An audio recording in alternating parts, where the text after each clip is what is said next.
Good evening and welcome to ELOSOFUMARTAKES and happy Father's Day. This is our 34th take. I'm Bear Duplessis, live from the Casa Cueva studios of Euless, Texas.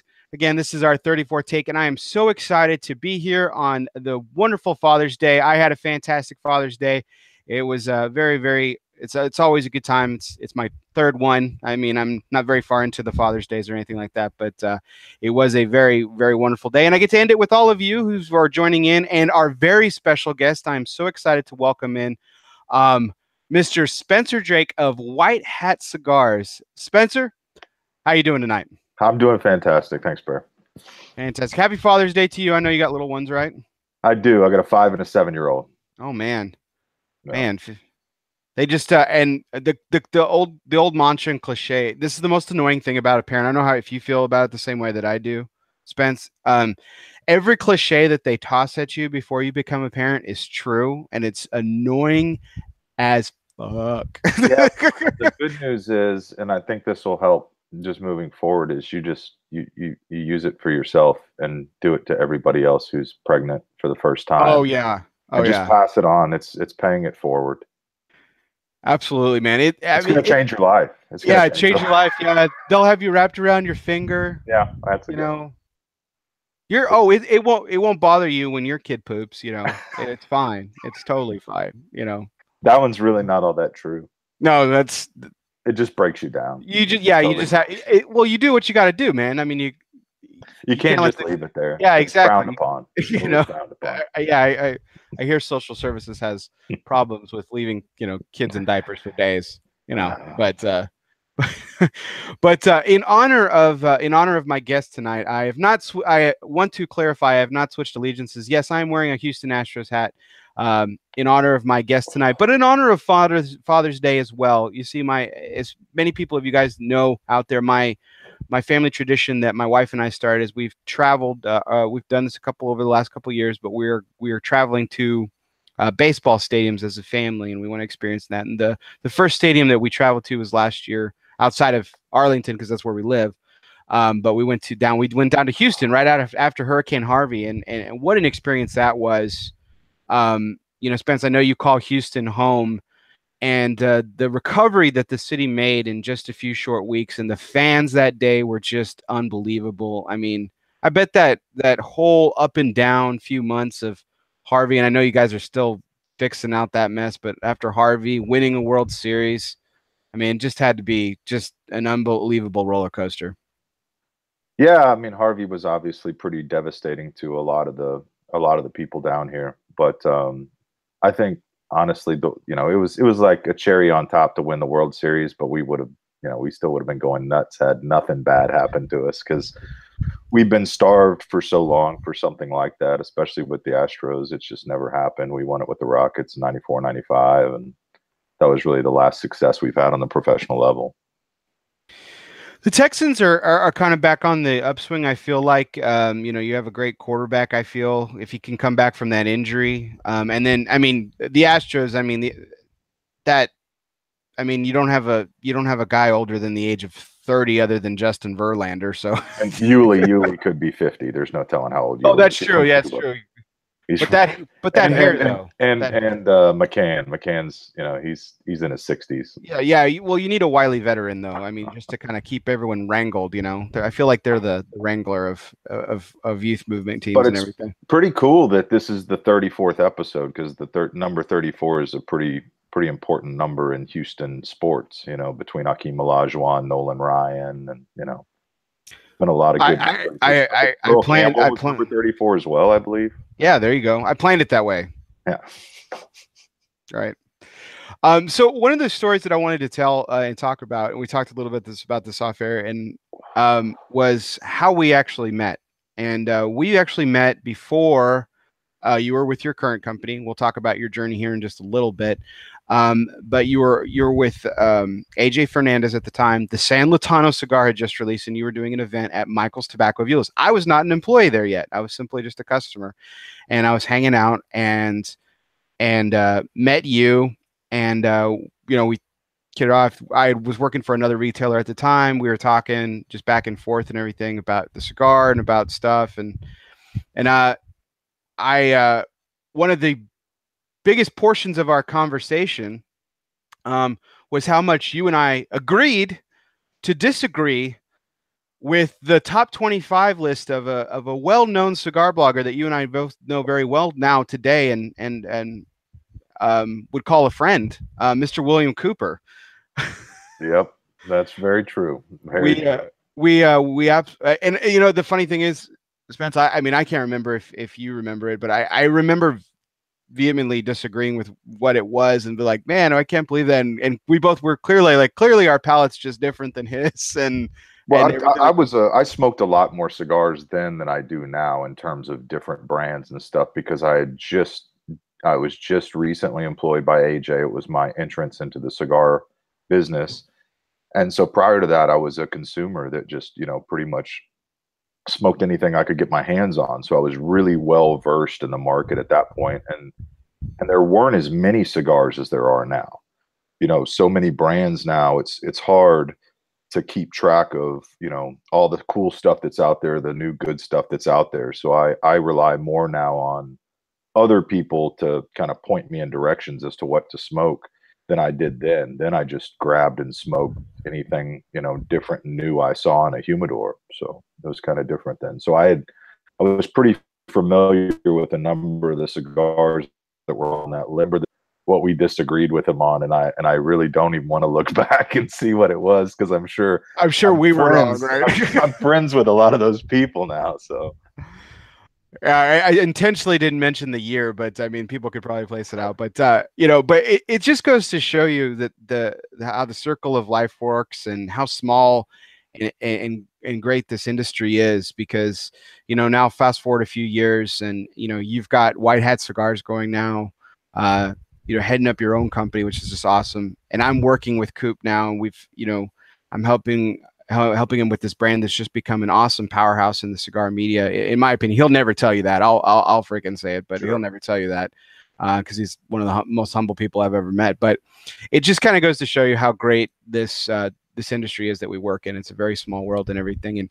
Again, full circle, here we are. You ended up coming out to the retailer where I was working at the time, a smaller retailer, not quite Michael's or anything, spending an evening away from your family. To try and we were trying collectively to get your product into that little shop, and it was a wasted trip, unfortunately, because I didn't. Did we never? I think we eventually got him in there. I think we did. Yeah. Much. I mean, it might have taken a little while. Yeah. Yes. I guess invested time. Supposedly. It's that's something I look back on pretty fondly, because it was really a difficult start. Trying to get those cigars placed in humidors, and I kind of naively walked into the industry thinking of it kind of like a consumer, in that I wanted to try everything. So I figured retailers would be a lot more open to trying a new brand. The commitment, we didn't have some huge buy-in or anything. The commitment wasn't necessarily a large thing. So I thought people would be more open to it than they were. And it was more challenging than I expected it to be.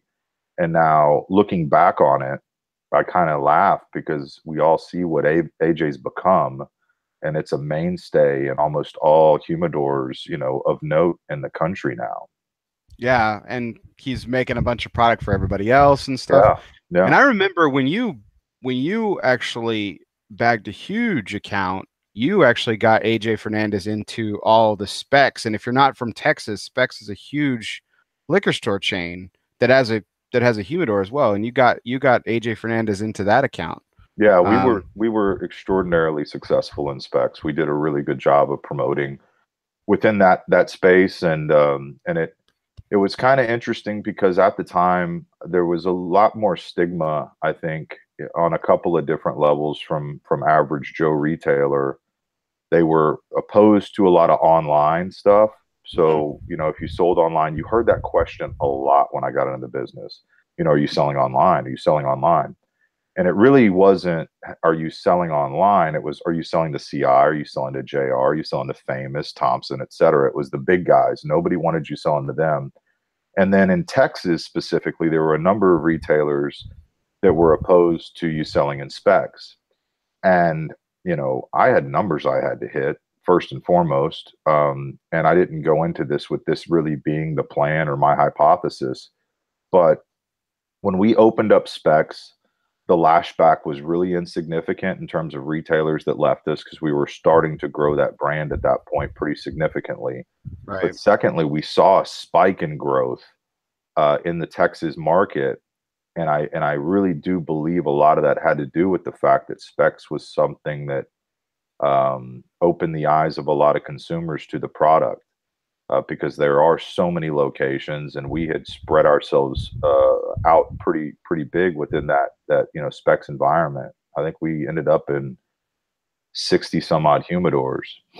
So that I think just the brand awareness it was helped pretty dramatically by getting into Specs, and I think it helped a lot of the retailers sell our product because there was more brand awareness from consumers that were going into Specs on the weekend and buying a handle of alcohol and walking into the humidor out of convenience and grabbing a couple of sticks. And so I think it really benefited the brand. And it was kind of funny how it worked out that way, considering how many threats I had heard prior to getting into Specs. Like, you go into Specs, we're not going to carry your product anymore. You know that. And it's like, okay, well, if I get a chance to get into Specs, I guess you're not going to be carrying my product. I also have a mortgage, but that's right, another thing. So. Right. And but no, absolutely. I mean, child to feed at that point. I didn't have two, but yeah, I had one. I mean, absolutely. And I think you brought about a certain point. From a retailer perspective, and this might be naivete on my part, but I just think that you described the perfect scenario. It's a humidor out of convenience.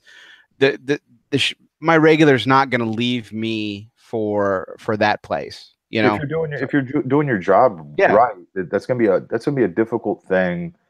For a customer, they're going to buy some stuff out of convenience. It's always going to be that way. But if you establish a relationship with that customer, you understand what he likes, what he smokes, you're going to have an advantage over the guy making 10, 12 bucks an hour working a Specs humidor that's not going to be there for a terribly long period of time. That's just doesn't have product knowledge and stuff. It's just not going to happen. Yeah. I mean, they don't get to smoke in that environment, for one. And secondly, I think they're tasked with selling other products outside of cigars more often than not. There's a very few locations that have guys that are dedicated specifically to cigars. And that's the nature of what you guys do, is you're dedicated to selling cigars.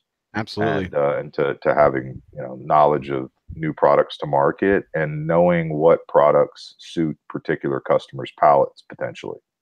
Absolutely. So, I mean, fast forward. So after you have some great success with AJ, you actually get promoted within the ranks. You leave AJ and you go to a couple of other companies, including one where you met a couple of the people that you work very closely with now at White Hat Cigars. You just started 2.5 years ago, you said 2 years and change, January of 16. Yeah. You guys launched White Hat Cigars as you've partnered with a couple of industry icons, Omar Gonzalez, who runs operations for you, and his son. And then, of course, the marquee name is Hirochi Robaina, who has a wonderful story in the cigar business, and his family is infamous, of course, and everything, and he's done some terrific stuff too. And he actually came to the United States market with introduced a cigar that was incredibly well received. And now you've partnered with these gentlemen to form White Hat Cigars, and it's what's that journey been like? So again, 7 years ago, you and I are kicking it back at an event. You had just started as a rep, and then now today you're sitting in front of me, and you're the owner of an up and coming, fantastic boutique cigar company. You gotta tell me what that journey's been like for you. It's been interesting. I think the thing I take away the most from this, and this has little to do with the trajectory of what I've done in the industry, but it's just being in the industry at all, is I've had the opportunity to make a lot of really good friends in this industry. I don't have a lot of friends outside the industry. It's kind of funny, once you're in this, you think about it. You don't really, it's not something you really think about. And then one day you're like, man, shit, everybody I talk to, on a regular basis are other people in this industry. And I've become really close with a lot of people in this industry. So I think the relationships, whether it's retailers, consumers, or other people on the manufacturing side of things that have brands or true manufacturers, whatever, those relationships are what I value the most out of what I've gotten out of this industry. But you know, the trajectory and the journey to where I'm at today has been, it's been an interesting one. You know, the AJ experience was so valuable. I was a huge AJ fan prior to getting into the business. It's honestly the reason I got into the business. I believed in him so much. I believed in so much of the product I had smoked. I was a regular man of war ruination smoker. I mean, I smoked those things in the bellicosos format, you know, just hand over fist. And so I was familiar with him prior to getting into the industry, and then I had the opportunity to sell his product, and was kind of able to get in at the ground floor level. I was the first in-house rep he hired, and was Oh, given, there's something I didn't know. yeah, Okay. I was given Texas as an in-house guy. Yeah, I was planning on opening a cigar shop. That was really what my plan was at that point. And it was in 2011. And I had toured a bunch of cigar shops around the country, and kind of trying to figure out what model I liked that suited the demographic in the market that I was going to open the shop in, which until here in the next couple of weeks hadn't had a cigar shop. And we've got Craft Cigar Company opening up probably in the next week or two, soft opening Yeah. out in the Fairfield area in Cyprus. So I was looking at that area because it was an area that was really underserved, and there was the demographics were really good for it. So that was my plan. And then on the way down, I stopped in Dallas and got a cigar at Tobacco Gallery, and smoked that cigar. And it was the San Latano, and I knew AJ had done it. And so I smoked it and was like, wow, this is, you know, available for retailers. I'm going to carry it in the store. So I went online to find out where I could get it and who to contact. And they had this list of accounts on their website. And it was like nothing like their website now. It looked nothing like that. And there was a bunch of retailers in California. I want to say close to 70. And there was 40 retailers in Florida, or so, maybe less than that. But there was a fair amount in Florida. And then Texas had 2. And I was like, wow, that's kind of odd. So I just, for shits and giggles, kind of sent them an email and a resume, and they contacted me within 45 minutes and had somebody in Houston the next day to meet me. It was pretty Oh, interesting. wow. Yeah. Wow, man. So What a that whirlwind. started it. And then, you know, I like I said, you know, that was the ground floor pretty much of San Latano. It had been around for a couple of years, but really they hadn't had any, you know, serious success with it. And then when they decided to build an in-house sales force, and we got a fair amount of guys on the ground, we were able to grow that business pretty dramatically in a couple of years. And then the opportunity came up for me to get promoted and moved my family to Miami. And so we started that process. I was living in Miami half the time and on the road the other half the time, and then in Houston, you know, with whatever was left to be with my family, as my poor wife was trying to get our house ready to sell. And I did that for a little over 6 months. And in that role of managing the sales force, really enjoyed that. It was something I had done before in different industry in terms of managing a sales force, much larger than what we have in the cigar industry. But in the mortgage business, you have a bunch of LOs, and real estate business, bunch of agents. But I got an opportunity to start something else. Another company needed to build a sales force, and they had this superstar coming in, Hirochi, and I was familiar, you know, because I was a nerd, you know. Yeah. I read everything I could. Skip Martin was my retailer, and he really kind of helped guide me on my path in cigars and teach me a lot of stuff. I was really, really blessed to have him introduce me to cigars. Really, I mean, I had smoked cigars, but just really, you know, on a golf course, and you know, after closing a big deal or something. It wasn't something I did on a really regular basis. And Skip was the one who really took the time to kind of nurture me as a cigar smoker, and So I was pretty familiar with the Robainas because of just my, after I got the bug, I read a lot and learned as much as I could. So I was really familiar with them, and I just thought that was an incredible opportunity to be a part of something like that. I had no idea who Omar Gonzalez was at the time, though.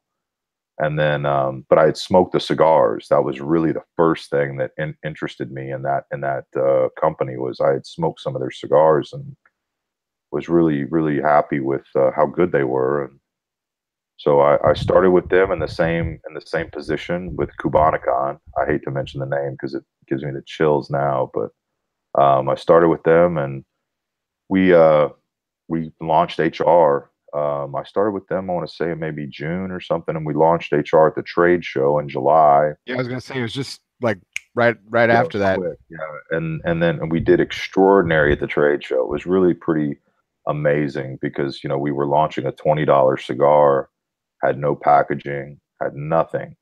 I had a picture on my cell phone of a rendering of what the band looked like that I just kept showing. I mean, my cell phone was dying because I was showing that picture so much.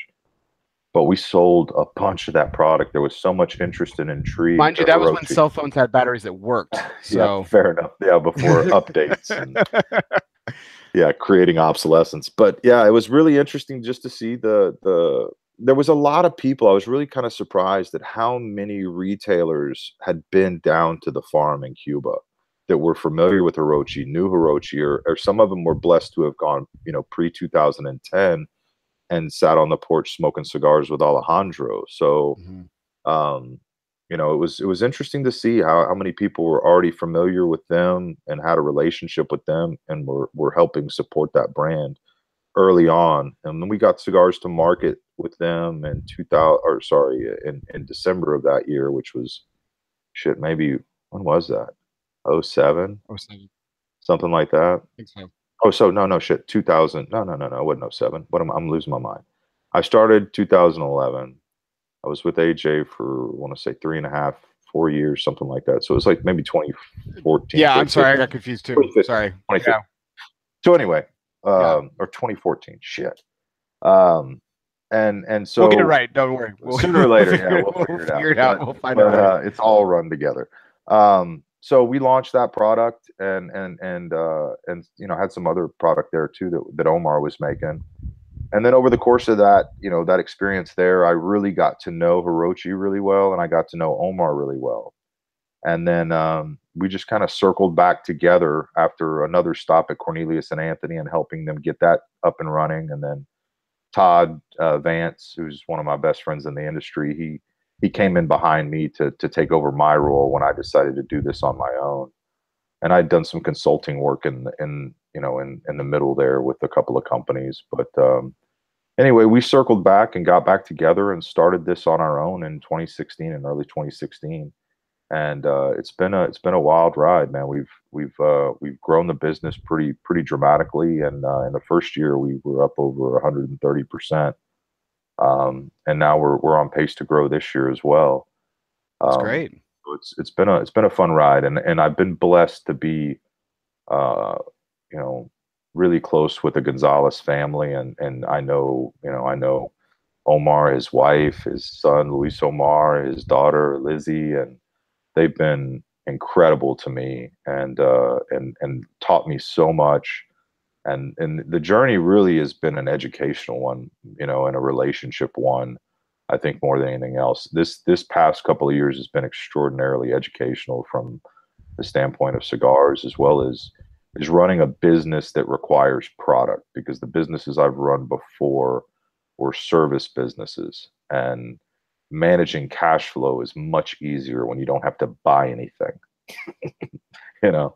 And so this has been a very educational experience, and I'm excited about where we're heading. I'm excited that we're excited and nervous as shit that we got IPCPR right around the corner with everything that's going on in Nicaragua and the difficulty of getting product out in the last couple of months. Well, the it could I could make you feel. I'm gonna totally make lemonade here for you, Spence, because this could be your launch year, and it could be a lot worse. Yeah, right, true. Very, very true. And I'm lucky But I've got a fair amount of product here that worst case scenario will still have, some product at the trade show. But I mean, I just thought about this. We talked about it earlier in the show, and that was something we were going to talk about was what's going on down. How is the civil unrest in Nicaragua affecting White Hat Cigars? But I just thought about this, man. You've gone back to back with Hurricane Harvey and right. affecting your home office area, and then now this civil unrest in Nicaragua. Man, I mean, I bet you're ready for a break at this point. Yeah, there's no breaks. There's no breaks. There's always something, right? Always something. Yeah. And it's just, it's really honestly, it's the way you handle things. And it's there's been some stressors. I was really, really blessed to not have anything with Harvey affect us too much.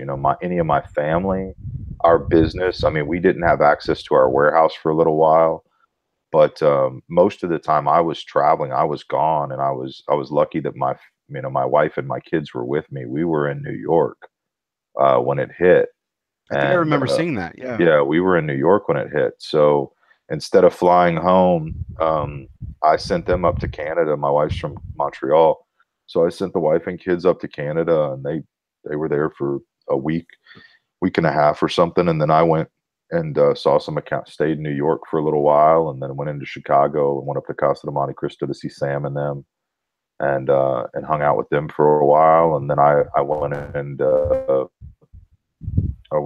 met with my wife and kids up there, and then spent some time in Montreal before coming back. But we had people down here checking on everything, making sure everything was okay, shipping out product as soon as UPS started working down here again. But yeah, we weren't too affected by that. The Good.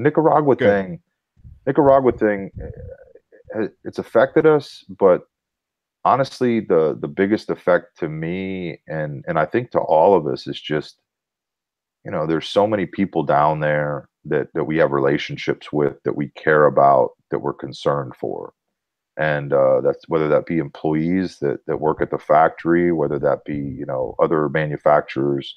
It's a pretty close knit community down there. A lot of everybody knows everybody, and you hope and if you've been down there a bunch, man, you just most people I know that have been down there any significant amount of time really love that country, and we just all hope for the best for the people. You just you can't say too much, but you hope for the best of the people. I don't know what that is, but you just want to see them continue the trajectory that we've seen as we've traveled down there.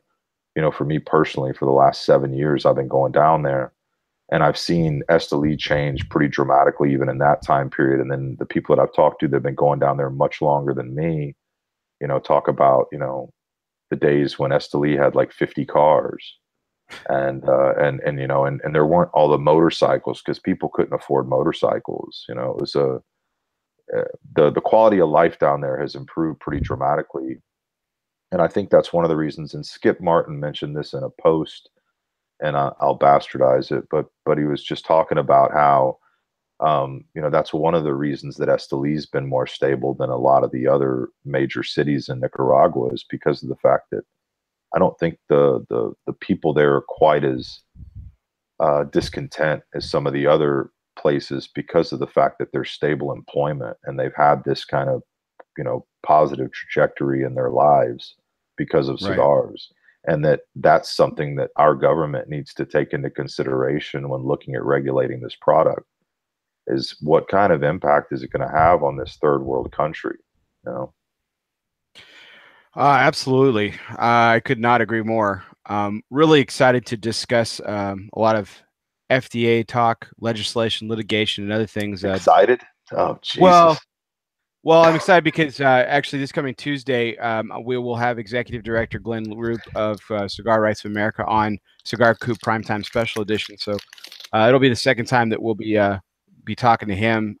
We've had him on last year, and so obviously a lot of development and everything. And that's a very valid point. I'll totally. I mean, I'll give you all credit, but I'll definitely be bringing it up in the interview, because I think that's an incredibly valid point. And if it's not being taken into consideration, I think it definitely should be.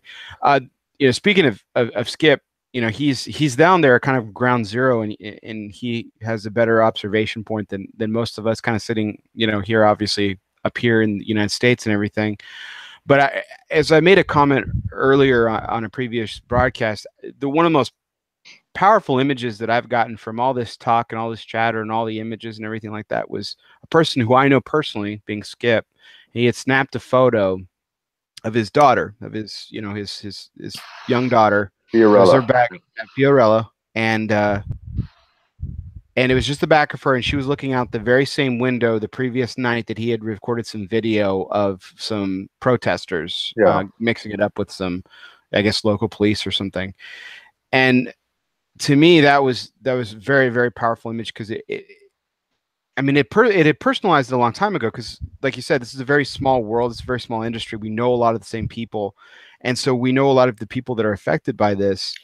But that humanized it even more, that a child, of a friend of ours is having to witness this firsthand. So yes, like you said, we certainly hope and wish for the best, for everything that's going on down there. And things are taking baby steps, I guess. Apparently they've kind of gone back to the table, from everything that I've heard so far. And we certainly hope that those talks continue, and that something gets sorted out, so that we can that the country can get back on track to, like I said, the prosperity that it had been experiencing in years as of late. So that's what we all hope. Yeah. I mean, because even outside of the cigar industry, if you look at tourism in that country, I mean, it's, I look at it through a pretty small lens.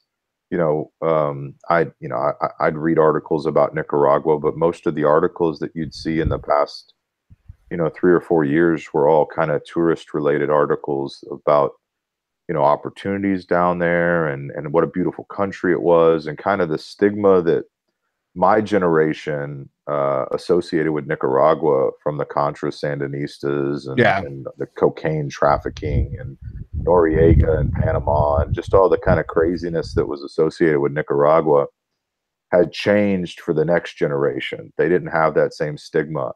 I mean, I'd talk to people that were 20 years old and say, yeah, I'm going down to Nicaragua. And they'd be like, oh, awesome. You going surfing? I'd be like, look at me. I fucking look like a surf, body surf. But, and then I talk to somebody that's my age, and they'd say, what do you do? I say, oh, I make cigars and in Nicaragua. And they'd be like, Nicaragua? They were just kind of afraid for me. And I was like, it's been such a safe place. I've never had any dangerous interactions down there. I drive down there. I've gone to several different cities down there. I've spent a lot of time down there. And it's funny because I've been telling my wife forever, we need to buy something down there, and we wanted to do something in the next 12 months, and then this happened. And I'm just sad to see if there's any, and I know we're seeing it now, but I hope this doesn't last long enough to have any super significant impact to the tourism that's been going on down there. Because the more people travel down there, the more they know the people, they love the people, the more they love that country, the better it is for all those people. And when you have some sort of conflict like this, that's not good for tourism. Well, Casa Favelli, Mombacho's headquarters in Granada is a TripAdvisor destination. Yeah, it's an extraordinary place. Extraordinary place. They're good people. Yeah, and it's just like you said. We know a lot of the same people. There's just a lot of people on the ground. You work very closely with a lot of people that call this place home, and so I mean that's ultimately what I think that is obviously the most important thing, is that things get kind of rolling back to normal, and what normal is, it will be decided hopefully sooner than later. But hopefully everything can get back on track to where, because I was listening to Steve Saka the other day on another show. He was talking about we, just like you said, Spence, we have a very narrow viewpoint of it, but I mean there's belt makers and potters and people who depend on tourism that aren't getting paid right now because nobody's going. And no doubt, it's really sad.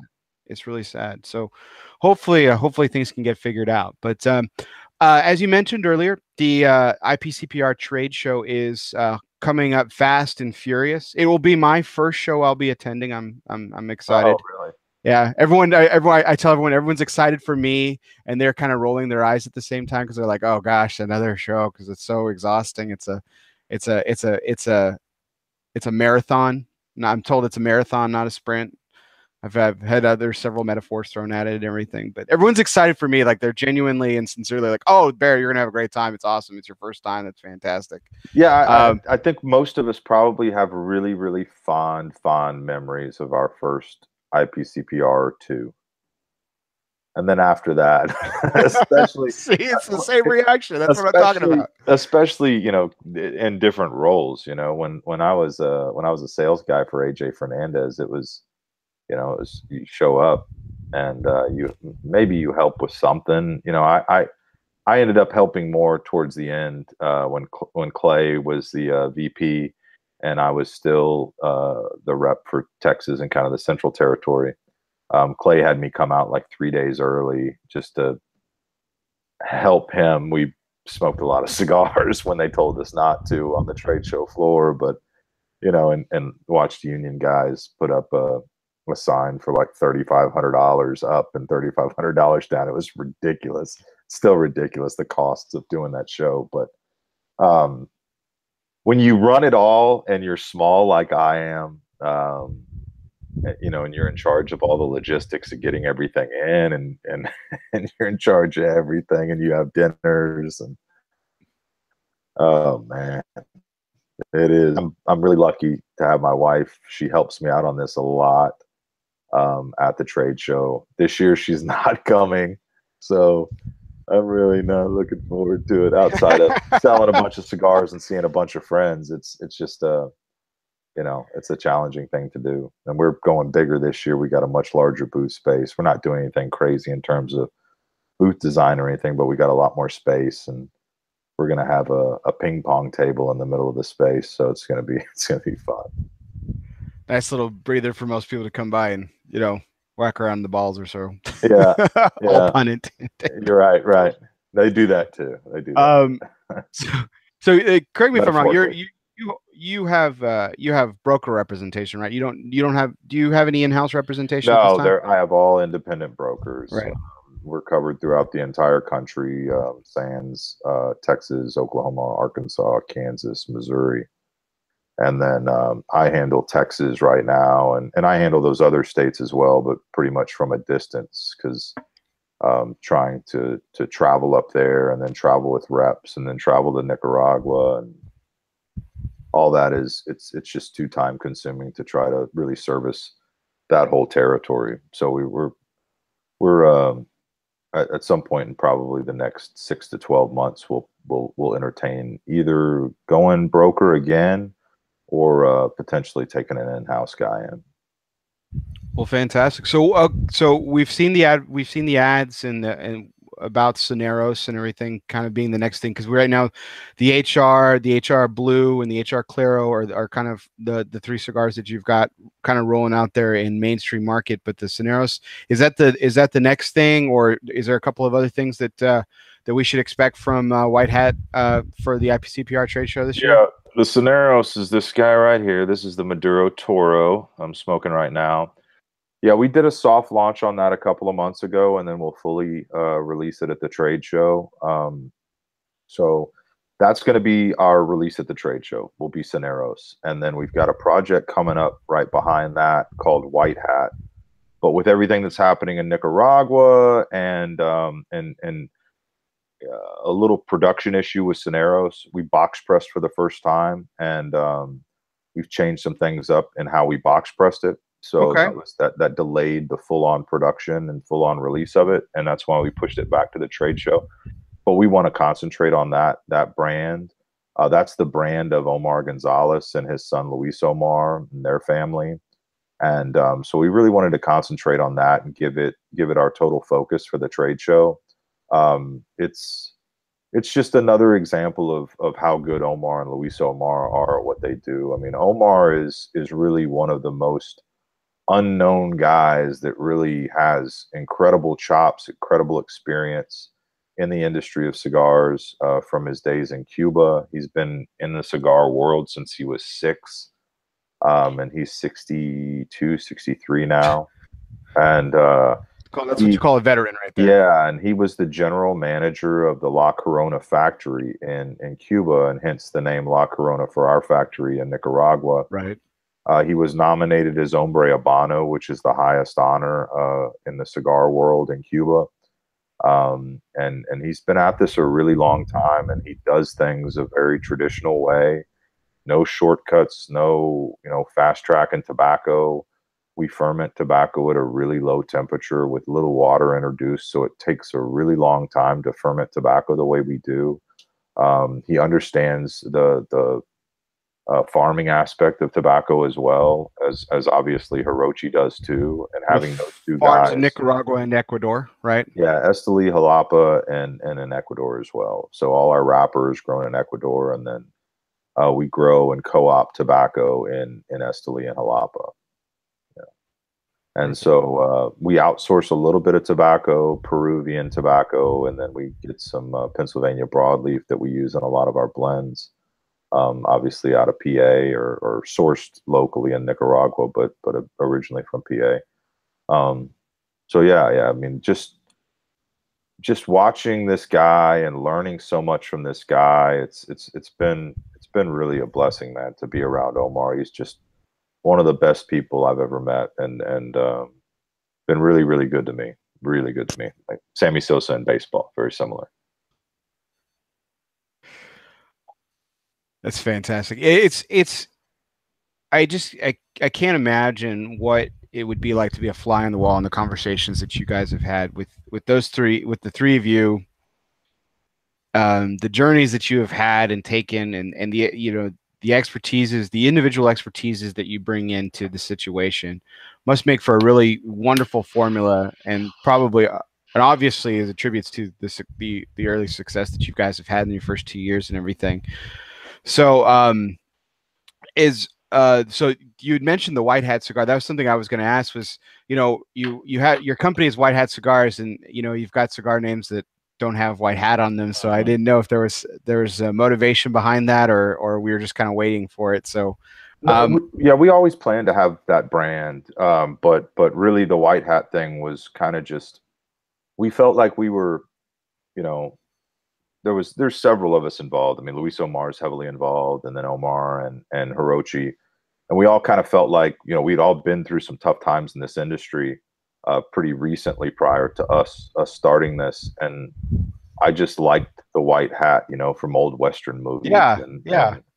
and so I felt like we were the good guys, and so this was kind of one of the reasons for the name. And then obviously Hirochi wears a white hat, a lot, so it just kind of fit. But yeah, I always had designs on doing a cigar, but I really wanted, I took a page out of Skip Martin's book in terms of not releasing something new all the time. He's doing a little bit more of that now, but it's mostly like limited release stuff. And it's like a takeoff of what he's done. Like, it's not like full blown new stuff. Right. Yeah, absolutely. And the focus has always been on the core stuff, and so that's what we wanted to do, and that's the reason that we didn't introduce anything new at last year's trade show. Is we wanted to focus on establishing the core HR lines and getting those in as many shelves as we felt like it needed to be in, and the right retailers, the right fit, people that understood the product and that would have some turns on it. So we focused on that, and then Omar came out with the Cineros blend. We had done, we did a bunch of stuff like everybody else did prior to the deadline with the FDA, Sure. and got a bunch of stuff done prior to that. And the Cineros blend was just the one that we were really, really psyched about bringing to market, and trying to get it at a really good price point in terms of value of what that cigar is, and hitting a market market segment that we felt like we weren't hitting exactly with the price points we have. Because the HR stuff, we're between $8 and $35 per stick, and then this stuff we're going to be between $5.45 to $8.95. for a 6x60 Maduro. Okay. Yeah, because I was going to say, which end did you? Because I hadn't seen any pricing on it.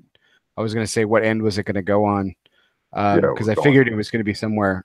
While HR does cover pretty wide gamut, yeah, there's something in there for everybody.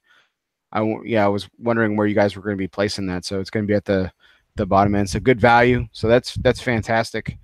There's nothing. I think, as much as I enjoy a glorious cigar at any price, there's something oddly victorious and about finding that value brand that's just like epically awesome, and you're like, I found it. I found the secret to life here. Yeah. As a consumer, it's pretty awesome because you can, smoke, all day and not really affect the wallet too much, and so that's really good. So that's fantastic. Some really exciting stuff from White Hat Cigars coming out, and then who knows when the White Hat Cigars will come as well. But have you guys had? You said you guys have worked on it before and everything. Can you tell us anything about that cigar yet, or is it not ready for? Yeah. No. I mean, I'm a sharer. So yeah, we're coming out with that one initially in a Maduro in a Connecticut. Okay. And then we have a Habano as well, but I'm gonna hold back the release on that one for a while. We'll concentrate production on Maduro and Connecticut, and it's gonna be, that one's gonna be price point attractive as well. I mean, it'll be somewhere in the neighborhood of probably $5 to $7. I'm assuming Ecuadorian Connecticut. Yeah, Ecuadorian. You have farms. Okay. Correct. And then the Maduro is Ecuadorian Habano. We use that a lot. Okay. Fantastic. That's great. Yeah, that's something to really look forward to. Particularly with the Soneros coming out this trade show. We'll see that on shelves very soon and shortly, and then the White Hat Cigars to follow. So really exciting stuff. Well, that'll about wrap it up for our 34th take here. I am very, very grateful, Spence, to your time today. Especially you. There's always it feels like there's always technical difficulties with these things, and you running back to your house last minute to pick up some headphones was typical White Hat fashion. We made it happen. It wasn't a big deal. I live pretty close to the warehouse, so it wasn't too terribly hard. But I just wanted to make sure I didn't want any feedback or any sort of strange echo with your voice coming through. And I was sitting here going, "Oh shit, I don't have headphones." So, and I did read your very detailed instructions. Right. I just shit the bed on that particular one. So. Oh, no worries, man. And all thanks to William Cooper for those instructions, because they're very specific and they're very helpful. That doesn't surprise me. You can't mess it up, man. You can't mess it up because he's all about the details. So, but looking forward to seeing you at this year's trade show, Spence, and thank you so much for joining us today. And for everyone who is watching and listening, I really appreciate you guys as well. Obviously, your likes, shares, and comments are always welcome and always appreciated. And so that will wrap it up for our 34th take. You've been watching ELOSOFUMARTAKES. I am your host, Bear Duplessis, as always. We were live from the Casa Cueva studios of Euless, Texas. My guest was Spencer Drake, owner of White Hat Cigars. And we've got some exciting things to come from White Hat on the horizon. Pay particularly good attention to the new Soneros brand that's coming out here at this year's trade show next month. You guys are going to love that, and you're going to love the price point as well. But White Hat Cigars is on the horizon, so get excited about that. So for everyone out there, we really appreciate it. Hope every guy out there who's blessed to be a father like Spencer and I had a wonderful Father's Day. You have a great night, everybody. We'll see you next time.